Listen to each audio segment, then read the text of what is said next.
Okey, saya rasa ramai yang dah baca berita ni dan saya kira isu kuil di Perlis ni tidaklah begitu complicated. Dia sebaliknya dia straightforward dan mudah. Pertikaian ni timbul bila ada kenyataan politik, okey? Dan sebenarnya kita tak perlukan kenyataan politik. Dan yang buat kenyataan ni, pemimpin DAP Raya ni, beliau sendiri sebenarnya seorang lawyer dan dia pemimpin yang lama. Sepatutnya dia tahu proses perundangan yang lebih betul dan tepat daripada dia mengeluarkan kenyataan politik. Okey, saya nak ulangi bahawa sekiranya ada apa-apa tindakan atau keputusan kerajaan negeri berhubung perobohan kuil itu, ada kesilapan, ada kesalahan, ada berlaku pelanggaran undang-undang. Raya ni seorang lawyer, sepatutnya dia tahu di mana beliau patut menuntut keadilan.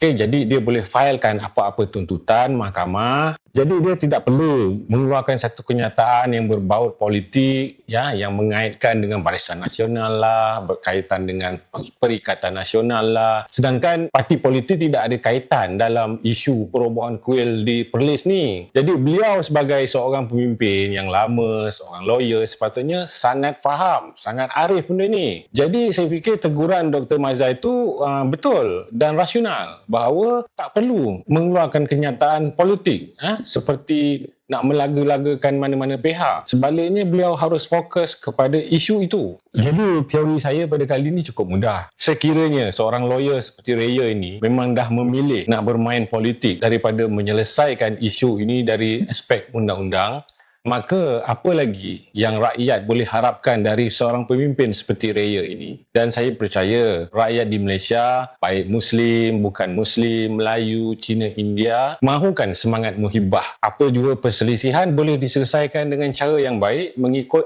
nas undang-undang. Bukan mengeluarkan kenyataan politik seperti pemimpin DAP ini. Jadi saya kira rakyat Malaysia, terutamanya pengundi, sekarang sudah nampak the true colour of DAP, the true colour of pemimpin DAP. Jadi kita tidak mahu lagi hubungan antara kaum ini dirosakkan oleh orang seperti Raya ini. Jadi terpulang kepada tuan-tuan.